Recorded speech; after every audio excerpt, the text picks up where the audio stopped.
আনাসের মালিক ঠিক বলিত দিবেন রাসূল সাল্লাল্লাহু আলাইহি ওয়াসাল্লাম বলেছেন ইয়াতি আলাল নাসি সামাউন।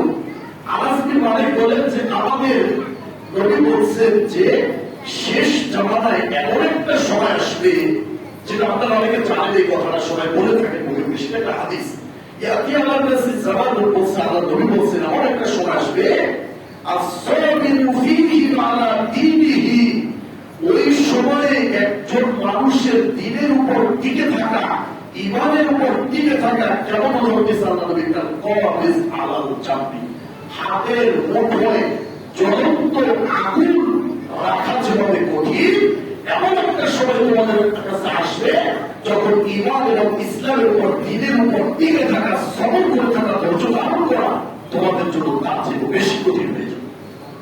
আসছে না আসে না সেই সময় শুনছি যে সে তোমাদের কি হবে, হাতের মুঠোয় আগুন অহংকার রাখা যেভাবে কঠিন, ইমান রাখাও সেভাবে কঠিন। হাদিস আল্লাহ নবী বলছিলেন না, সেই সময় এখন চলে আসছে, নিজের ইমান বাঁচাই রেখা অনেক কঠিন। তারপরে আমি হাদিস মুআয জাবাল থেকে বলে তো তিনি বলেন আল্লাহ নবী একবার সালাত আদায় করলেন। মুআয জাবাল বিশিষ্ট সাহাবী, তিনি বললেন একবার আল্লাহ নবী সালাত আদায় করলেন, ফাআকালা ফিহা, অনেক দীর্ঘ সালাত, অনেক লম্বা সালাত আদায় করলেন। ফালাম্মা ইনসারাফা কুলনা ইয়া রাসূলুল্লাহি আতালনা লিয়ানা সালাত, যখন সালাম ফিরলেন তখন আমরা সাহাবীরা জিজ্ঞেস করলাম আল্লাহ নবী আজকে আপনার সালাতটা অনেক লম্বা করেছেন, অনেক দীর্ঘ লম্বা সালাত হয়ে গেছে। قال আল্লাহ নবী ইন্নী সাল্লাইতু সালাতা রাব্বাতি ওয়া রাব্বাতি, হ্যাঁ আজকে আমি একটা বড় লম্বা সালাত আদায় করেছি, কিন্তু এই সালাতের ভিতরে দুটি জিনিস ছিল। কি? একটা হলো আমার কিছু আশাব্যঞ্জক কিছু শব্দ ছিল এবং কিছু ভয় জড়িত কারণ ছিল। ভয় কি? আল্লাহ নবী বলেন সালাতুল্লাহ আযজা ওয়া জাল্লা লিউম্মতি সালাসা, আমি আল্লাহর কাছে তিনটি জিনিস আবেদন করলাম আমার উম্মতের জন্য। তো আল্লাহ বলেন ফাআতানি ইসনাতাইনি ওয়া রাদ্দা আলাইয়া ওয়াহিদাতান, আল্লাহ আমাকে দুইটা দিছে আর একটা দিয়ে দিছে, বলছেন এটা দেওয়া যাবে না। সাআলতুহু আল্লা ইউসাল্লিতা আলাইহি মা'দুওয়ান মিন গায়রিহি, তো আল্লাহর কাছে চাইছে, আল্লাহ নবী চাইছে আল্লাহ আমার এই উম্মতের উপর, দুর্বল উম্মতের উপর এরা নিজেরা ব্যতীত অন্য কোন বিচারের বাহিরের শত্রুরা যেন এদের উপর কর্তৃত্ব করতে না পারে। একটা দোয়া আল্লাহ নবী বলছে আমার উপর দুর্বল, এই উম্মতের উপর যেন এরা নিজেরা ব্যতীত অন্য কোন বিজাতীয়, অন্য কোন মুসলিম কাফের মুশরিক তারা যেন এদের উপর কর্তৃত্ব করতে না পারে। আল্লাহ নবী এক নম্বর দফা আবানিহা, আল্লাহ নবী বলছেন এটা আমাকে দেওয়া হয়েছে, কবুল করা হয়েছে। ওয়াসালতুহু, আর দ্বিতীয় নম্বর তো আল্লাহ ইউহলিকাহুম গরাকান, আল্লাহ আমার উম্মতকে সকলকে একসাথে তুমি বন্যা দিয়ে, বন্যার পানিতে ডুবিয়ে মারো না। নূহ আলাইহিস সালামের জামানার সেই প্লাবনের কথা, যে নূহ আলাইহিস সালামের জামানার মানুষকে যেভাবে বন্যার পানিতে ধ্বংস করা হয়েছে, আমার উম্মতকে তুমি বন্যা দিয়ে সবাইকে একসাথে ধ্বংস করো।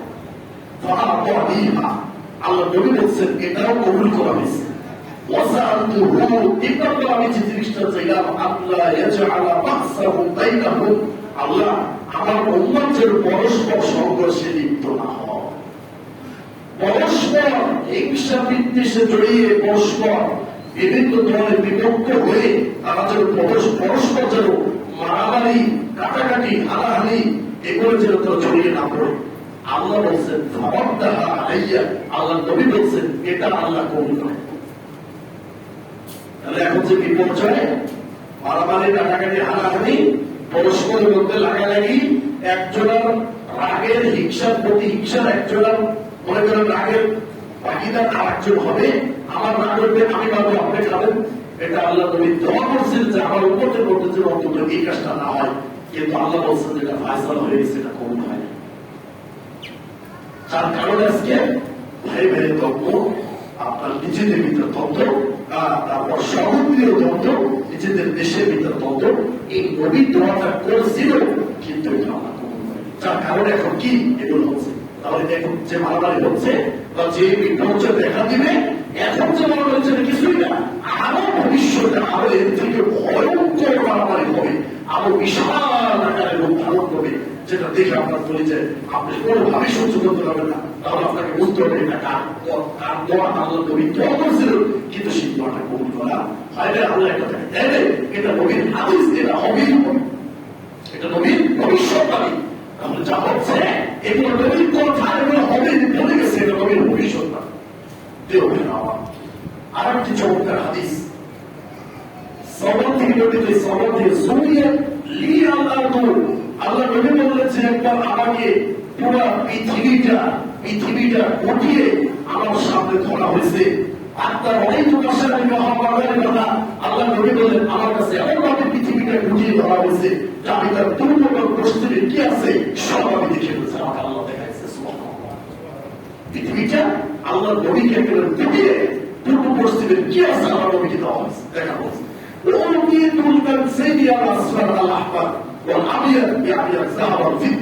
আল্লাহ নবী বলছেন আমাকে দুইটি ধনভাণ্ডার দেওয়া হয়েছে। তিনি বলছেন যে হলুদ বর্ণের অথবা লাল বর্ণের এবং সাদা বর্ণের, হলুদ অথবা সাদা এবং লাল সাদা বর্ণের, হলুদ লাল অথবা সাদা, এই দুই বর্ণের বর্ণনা দেওয়া হয়েছে। সেটা কি বলছে? এটা ব্যাখ্যা করছে যে স্বর্ণ অথবা রূপা, এই দুটোর ধনভাণ্ডার আমাকে দেওয়া হয়েছে। আল্লাহ নবী বলছেন যে ওয়াকিল আলী, আমাকে বলা হইল ইন্না মুলকাকা ইলা হাইসু সুরিয়া, বলছে সারা পৃথিবীতে তোমার কাছে যেভাবে ফুটিয়ে দেখানো হয়েছে, পূর্ব পশ্চিম তুমি দেখছো, তুমি যতদূর তোমার চোখ পেয়েছে তুমি দেখছো, এতটুকু পর্যন্ত তোমার রাজত্ব, তোমার শাসন ক্ষমতা বিস্তৃত লক্ষ্য, এতটুকু পর্যন্ত তোমার ক্ষমতা, ইসলামী ক্ষমতা এতটুকু পর্যন্ত যাবে। আল্লাহ নবী দোয়া করছেন, এটা বলছেন এটা হবে। তারপর আল্লাহ নবী বলছেন ইন্নী সাআলতুল্লাহ আযজা ওয়া জাল সালাসা, আমি আল্লাহর কাছে তিনটে জিনিস চাই। এই হাদিসের মধ্যে আসছে, একটা কি আল্লাহ ইউসাল্লিতা আলা উম্মতি জুআন ফায়ুহলিকাহু, হে আল্লাহ আমার উম্মতকে ফায়ুহলিকাহু বিহি আমাতান, ব্যাপকভাবে দুর্ভিক্ষ মাধ্যমে, যেই দুর্ভিক্ষ ঈসা আলাইহিস সালামের যুগে হয়েছে। মনে আছে সেই কাহিনী? বাদশাহ যে স্বপ্ন দেখছিল, স্বপ্নের ব্যাখ্যা করছিল ঈসা আলাইহিস সালাম জেলে বসে, যে বাদশাহ একদিন স্বপ্ন দেখলো যে আমি স্বপ্নে দেখলাম যে মোটা মোটা 7টা গরু, চিকুন 7টা গরু, এই মোটা গরুগুলো চিকুন এই হালকা জীর্ণশীল গরুগুলোকে খেয়ে ফেলছে। এই স্বপ্নের ব্যাখ্যা করলো না। তারপরে ঈসা আলাইহিস সালাম জেল থেকে বের হয়ে তারপরে সেই মিশরের ধনভাণ্ডারের রাজত্বের কি হয়, তিনি ওখানে দায়িত্ববান। তারপরে একসময় পুরো মিশরকে তিনি কি করছেন, পরিচালনা করছেন। তার বাপ ভাই সবাই আবার সেই মিশরে চলে আসছে। এটা হলো কাহিনী। যাই হোক, আমি বলতেছিলাম যে দুর্ভিক্ষ মাধ্যমে ধ্বংস করা, আল্লাহ নবী দোয়া করেছেন যে দুর্ভিক্ষ মাধ্যমে আমার উম্মতকে ধ্বংস করেছে। তো বন্যা দেখেন, যাই দেখেন সিলেটের বন্যা দেখেন, আসলে এটা সেই বন্যা না যে বন্যায় ধ্বংস হয়ে যাবে পুরো পৃথিবীর মানুষ। এটা হবে না কখনো, কারণ আল্লাহ নবী দোয়া করছেন এরকম বন্যার মাধ্যমে ধ্বংস করবে না। হয়তো ভাঙে আসবে, কিছুদিন পরে ধ্বংস হয়ে যাবে। আবার আমাদের কাছে মনে হয় যে দুর্ভিক্ষ আমরা মারাই যাবো না খেয়ে, চাউলের দাম কত, এটা আমরা অনেক কিছু, আপনি তো না খেয়ে মারা যাবেন না, কারণ আল্লাহ নবীর দোয়া আছে। আল্লাহ নবীর দোয়া আছে যে একসাথে পুরো আমার উম্মতকে দুর্ভিক্ষের মাধ্যমে আপনি ধ্বংস করেন না। আল্লাহ এই দোয়া কবুল করছেন।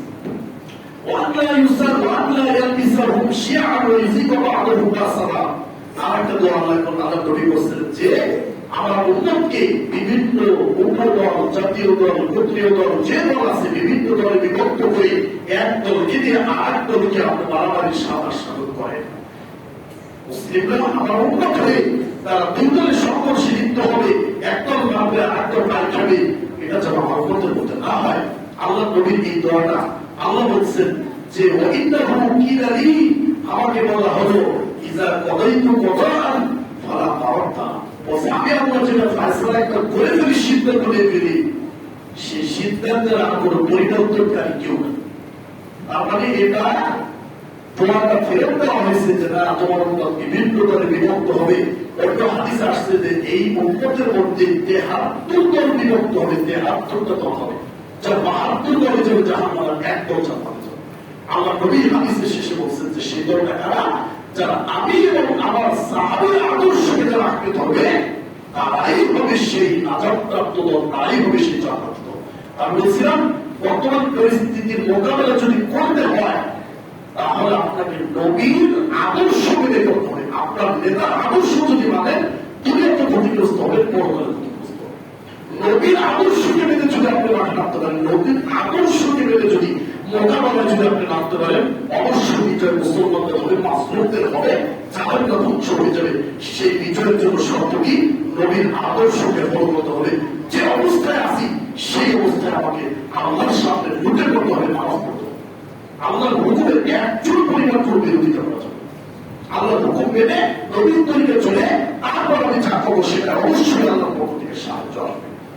তো আল্লাহ এই দলকে কবুল করে নেয়। তারপরে আমার উম্মত বিভিন্ন দলে বিভক্ত হয়ে মারামারি সংঘাত সংঘর্ষে লিপ্ত হবে। এটা আল্লাহ নবীর ভবিষ্যৎবাণী এবং এটা আল্লাহ নবী জানতেন বিধায় যে এই চিত্রটা, এই দৃশ্যটা এটা হবে খুবই ভয়ঙ্কর। একটা মায়ের মুখ খালি হওয়া অনেক কঠিন বিষয় না। টাকা গেলে টাকা পাওয়া যায়, বাড়ি ভেঙে গেলে বন্যার বাড়িতে নিয়ে গেলে সে বাড়ি পাওয়া যায়, কিন্তু একটা আদরের সন্তান তাকে ছোটবেলা থেকে লালন পালন করতে করতে করতে বড় করা, সেই সন্তানটা যখন মায়ের মুখ খালি হয়ে যায়, সন্তান কখনো পাওয়া যায় না। এটা কখনো পাওয়া যায় না।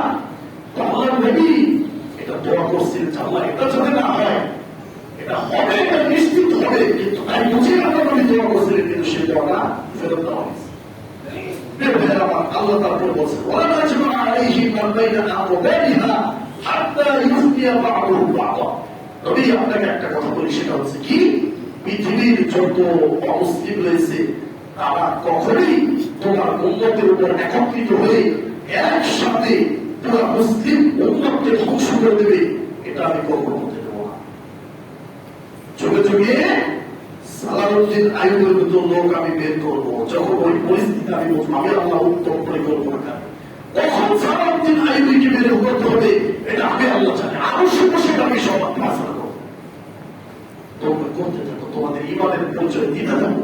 যখন সালাউদ্দিন আইয়ুবীর মতো মানুষ পরিচয় হবে, তখন আমি তোমাদের মধ্য থেকে একজন সালাউদ্দিন আইয়ুবী বের করে দেবো। আল্লাহ বের করে দেবে, আপনাকে আমাকে খুঁজতে হবে না, আল্লাহ বের করে দেবে। হ্যাঁ, যত সময় পর্যন্ত বলছে কখন এই অমুসলিমরা আমাদের উপর চড়াও হতে পারবে না, কতক্ষণ পর্যন্ত, যতক্ষণ পর্যন্ত তোমরা নিজেরা নিজেদেরকে ধ্বংস করার পায়তারায় লিপ্ত না হবে। যখনই তোমরা একজন আরেকজনকে ধ্বংস করতে যাবে, নিজেরাই যদি নিজের ঘরের ভিতরে যদি নম্বর কেটে দেয়, তার কোনো সমস্যা নেই। তাহলে অন্য দেশে আমাকে ভাবি। তো আল্লাহ নবী শর্ত দিয়েছেন, যতদিন পর্যন্ত তোমরা মিলে থাকবে, নিজেরা নিজেদেরকে ধ্বংস করতে চাবে না, নিজে একজন মুসলিম আরেকজন মুসলিমকে তুমি মারতে যাবে না, ধ্বংস করতে যাবে না, এটা যদি তুমি ধরে রাখতে পারো, তাহলে মুসলিমরা তোমাদের উপর কোনোভাবে চড়াও করতে পারবে, এক হতে পারবে না। আর যেদিন তোমরা নিজেরাই মারামারি করবে, তখন থেকে সমস্ত অমুসলিম তোমাদের দেশে বেড়ে চলে যাবে।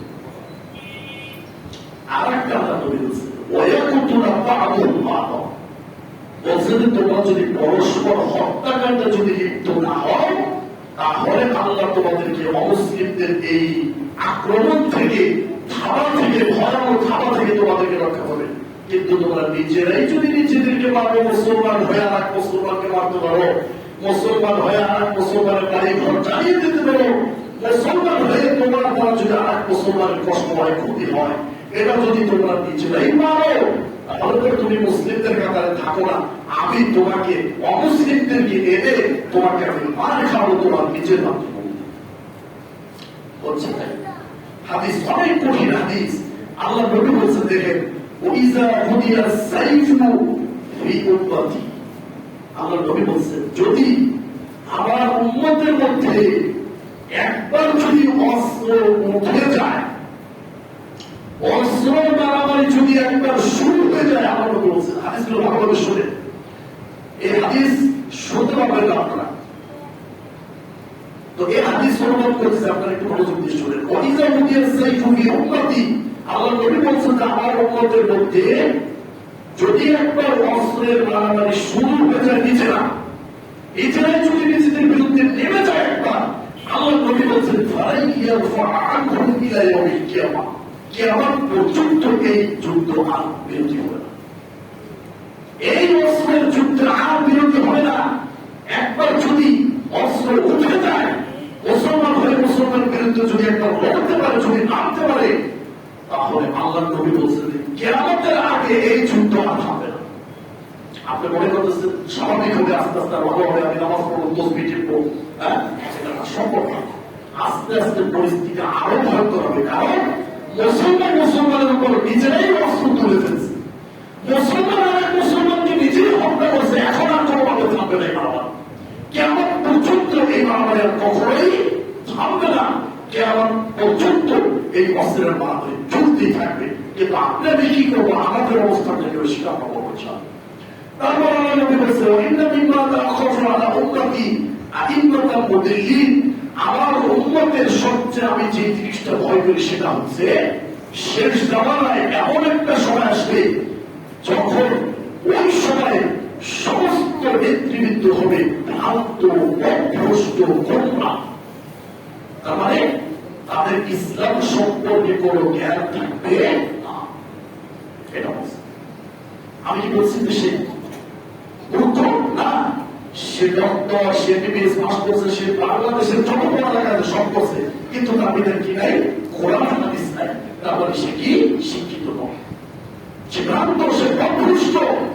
আল্লাহ নবী বলছেন, আমার উম্মতের নেতৃবৃন্দে এমন একটা সময় আসবে যে সময় যারা নেতৃত্ব দেবে তারা হবে ভ্রান্ত, গোমরা, অভ্রষ্ট। আল্লাহ নবী বলছেন, আমি নবী ভবিষ্যৎবাণী করে যাচ্ছি, শুনে রাখো, তোমাদের সামনে এমন একটা সময় আসতেছে, তোমাদের মধ্য থেকে, আমার উন্নতের মধ্য থেকে কিছু মানুষ মূর্তি পূজায় লিপ্ত হবে। তো নবী যে ভবিষ্যৎবাণী করছেন এটা মিথ্যা?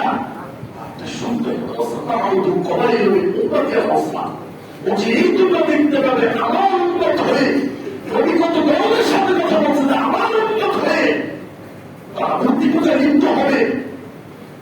যে মূর্তি পূজার বিরুদ্ধে লড়ার জন্য আমি নবীকে কাটা পরিশ্রম করি। আমার নিজের বংশের মানুষ, আমার চাচারা, আমার বাপদাদা যারা মূর্তি পূজা ছিল তাদের বিরুদ্ধে লড়ার জন্য আমাকে নবী করে পাঠাচ্ছে। সেই করার জন্য আমি মূর্তির বিরোধিতা করছি, আর আমার উন্নত হয়ে সেই মূর্তি পূজা লিপ্ত হবে। কত দুঃখের কথা নবী, কলিজা ফেটে যায়। এখন মুসলমানরা আমাদের যুব সমাজ এই হিন্দুদের পূজায়, হিন্দুদের থেকে বেশি দেখবেন আপনি মুসলমানের ভালো আসে। ভবিষ্যৎ তারপরে কি বলছে, এই তোমরা দেখবে আমার উন্নতির মধ্য থেকে কিছু মানুষ মুশরিকদের সাথে হাত মিলিয়েছে। মুশরিকদের সাথে কি করবে? হাত মিলাবে। অথচ যে মক্কার মুশরিকরা আমার আপনার নবীকে মক্কা থেকে বের করে দিয়েছে, মদিনায় সে জনমানুষ, সেই মহাদেশ, সেখানে শুধু আপনার ক্ষেত খাবার, সে চাষাবাদ, গরিব মানুষ, এই ধরনের এলাকা থেকে, মক্কা থেকে নবীকে বের করে মদিনায় পাঠিয়ে দিয়েছে। সেই মক্কার কাফের মুশরিকরা, সেই মুশরিকদের সাথে আমার উম্মতকে দান করে হাত মিলাবে, তাদের আশা দেওয়া হবে নবীর ভবিষ্যৎবাণী মিলে যাবে। এটা একটু মিথ্যা হবে না। মুশরিকদের সাথে আজকে মুসলিমরা হাত মিলিয়েছে। মুশরিকদের সাথে আজকে মুসলিমদের তলে তলে কি চলতেছে? যাতায়াত চলতেছে। আমার আল্লাহ নবী বলছেন, وَإِنَّ بَيْنَ يَدَيِ السَّاعَةِ دَجَّالٌ كَذَّابٌ قَرِيبٌ مِنْ ثَلَاثٍ كُلُّهُمْ يَزْعُمُ أَنَّهُ نَبِيٌّ। শেষ জামানায় নবীর ভবিষ্যৎবাণী এমন একটা সময় আসবে যে 30 জন মিথ্যা নবুয়তের দাবিদার, দাজ্জাল, কাযযাব, যারা মিথ্যা নবুয়তের দাবিদার হবে, সবাই বলবে যে আমি নবী। আল্লাহ নবী বলছেন যে আমি হচ্ছি সর্বশেষ নবী, আমার পরে কোন নবী আসবে না। মা কানা মুহাম্মাদুন আবা মিন রিজালিকুম ওয়ালাকিন রাসূলুল্লাহ ওয়া খাতামান নাবিয়্যিন ওয়া কানা আল্লাহু বিকুল্লি শাইইন আলিমা। আমি হচ্ছি সর্বশেষ নবী, আমার পরে আর কোন নবী আসবে না। অথচ 30 জন মিথ্যা নবুয়তের দাবিদার এই পৃথিবীতে আসবে, সে নয়। তার ভিতরে নবীর ছবি বের হয়েছিল মুসাইলামতুল কাজ্জাব, আর ভারতের আপনার গোলাম আহমদ কাদিয়ানী, সবাই জানেন। ওই সময় একজন বিচক্ষণ হাদিসের আলেম ছিল সালামুল্লাহ বিন সুরি। ওনার সাথে একবার বাহাস মজা হলো। সে বাহাস কি, যে আপনি যে বলতেছেন গোলাম আহমদ কাদিয়ানী আপনি নবুয়তের দাবি করতেছেন, এটা আপনি কোথায় পেলেন? মোহাম্মদ সাল্লাল্লাহু আলাইহি ওয়াসাল্লাম নবী হয়ে আসবে, এটা কোরআনের ভিতরে আছে, বাইবেলে আছে, তাওরাতে আছে, ইনজিলে আছে। এবং ঈসা আলাইহিস সালামকে জি বলছেন যে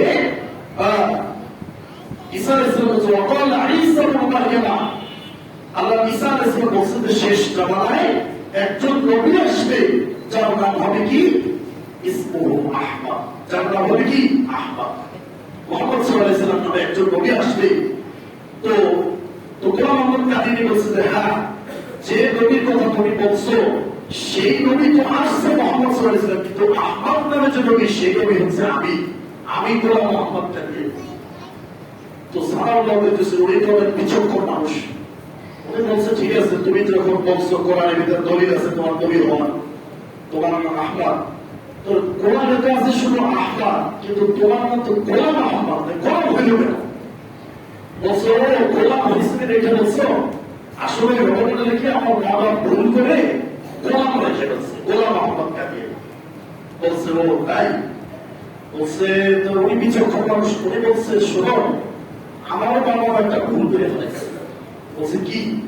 বলছে আমার নাম সানাউল্লাহ না, তো আমার মা বাবা ভুল করে শুরুতে সানা লাগিয়ে দিচ্ছে, আমার নাম আব্দুল আল্লাহ, কিন্তু সানা আমার মা বাবা ভুল করে সানাউল্লাহ আছে, তাহলে আমার নামের শুরু থেকে আমি সানা বাদ দিলাম, তোর থাকবে কি আল্লাহ। তোমার নাম থেকে যখন শুরু থেকে গোলাম বাদতেছো তুমি আল্লাহ, আমার নামের শুরু থেকে আমি সানা বাদ দিলাম আমি আল্লাহ, তাহলে আমি আল্লাহ হয়ে গেলাম, আমি তোর মতো মিথ্যা বলিকে আমি দুনিয়াতে পারবো। ওই জায়গার ভিতরে বাস হয়ে গেছে, বলছে আমি আল্লাহ হয়ে তোর মতো মিথ্যা নদীকে আমি দুনিয়াতে পারবো, বাস শেষ। তারপরে ওই সাহাবা হইতে শুধু তোর একটা অব্যবহার আছে কি বলছে কি যে তুই যদি মিথ্যা বলতে দাবিদার করছিস, তুই যদি সত্যি নবী হস তাহলে তোর জীবিত থাকা অবস্থায় যেন আমার বড় হয়ে যায়, আর যদি তুই মিথ্যা নবী হস তাহলে আমি জীবিত থাকা অবস্থায় যেন তোর বড় হয়। এই কথা বলার পরে এক বছর পরেই বাথরুমে বসে মারা গেছে ডায়রিয়া হয়ে গোলাম মোহাম্মদ কাদিয়ে, যে মিথ্যা নবুয়তের দাবি করেছে। এখনো শেষ, তাহলে আরো অনেক